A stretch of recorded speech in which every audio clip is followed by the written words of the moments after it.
Hello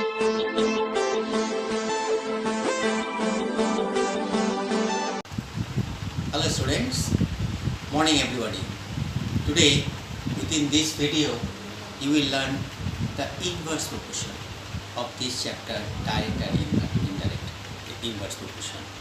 Here you will see that is you have already learned that is the direct proportion. If one number is just vary like this, if it is one number is increasing, the other is also increasing, that is the direct proportion. And inverse proportion, if one number is increased, the other will be decreased, or if it is decreased, it will be increased, like this. This is actually called the inverse proportion. Now we are going to just solve or some problems within this, the concept that is of inverse proportion. See, proportion, so I have already just told you, with more speed, a car can take less time to cover a certain distance, or more workers can finish a work in less time.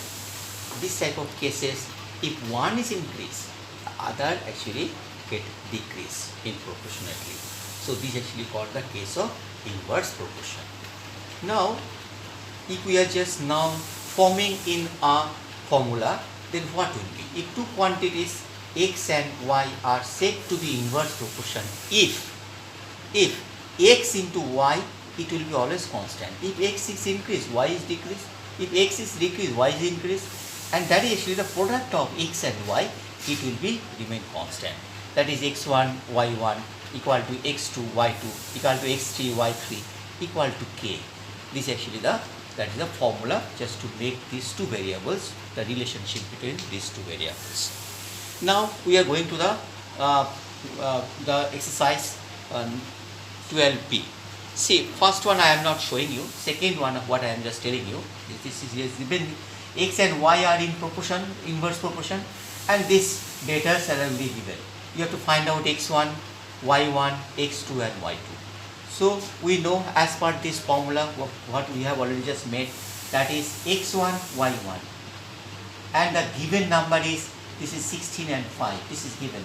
So the unknown number we can just find it out very easily. 8 into y1 into equal to 16 into 5. So y1 equal to 16 into 5 by 8. It is actually cutted off 2, and this is coming. This is coming 16 to x1 into 4. That is this part and this part. We are just equalizing this one. Then x1 it will be 16 into 5 by 4. It is cutted off. This is 4. This is 4 into 5 can be 20. Then in this way x2 into 2 equal to 16 into 5 once again. So x2 it will be 16 into 5. This is cutted off. This is 8. It is 8 into 5 equal to 40. And 80 into y2 equal to 16 into 5. 16 into 5 is 80. The 80 is divided by 80. It is coming y2 equal to 1. Number 4. It is actually just given 6 cow can graze a field in 28 days. How long will would 14 cows take to graze the same field? Field is constant. So let the required time be x days. That is it is actually required to find out. So number of cows and time of graze, that is in days. It is 6 days and 28 days. So 6 cows, 28 days. Here it is given 14 cows. How much time is required just to graze the same field? Clearly it is actually this number of cows. If it is more, then the grazing time it will be lesser. So here this is actually case of inverse proportion. So we can just use that is a formula, that is x1 y1 equal to x2 y2. So here 6 into 28 equal to 14 into x. Therefore x it will be 6 into 28 divided by 14. It has come to, that is 12 days, and this is the required time is 12 days. Now we are just taking another problem over here, number 11. See, a garrison of 900 men had provisions for, that is 42 days. This is the men was there 900. Provisions time was 14 days. Now arrived reinforcement of 500 men arrived at that very, that is the garrison. So how many number of that is the men? It is actually the added. This is 1400 men. Then we have to find out the number of days actually for provisions actually there. Let that day number of days is x.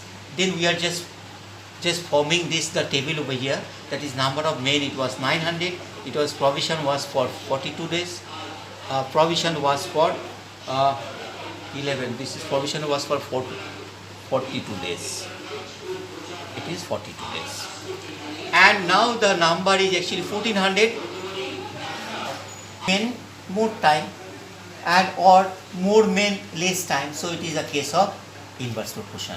So we can just use this using that formula, that is men into time, that is 900 into 42 equal to 1400 into x. Therefore x will be 900 into 42 divided by 1400, it has come 27. So the required time it is actually 27 days. Students, just carry all the problems, try to solve all these problems within this exercise with the help of that formula, that is x1 y1 equal to x2 y2. I hope you can just solve all the problems within this exercise. In my next video, I shall just give some more problem within this exercise as well as some problems 12C also. Thank you very much.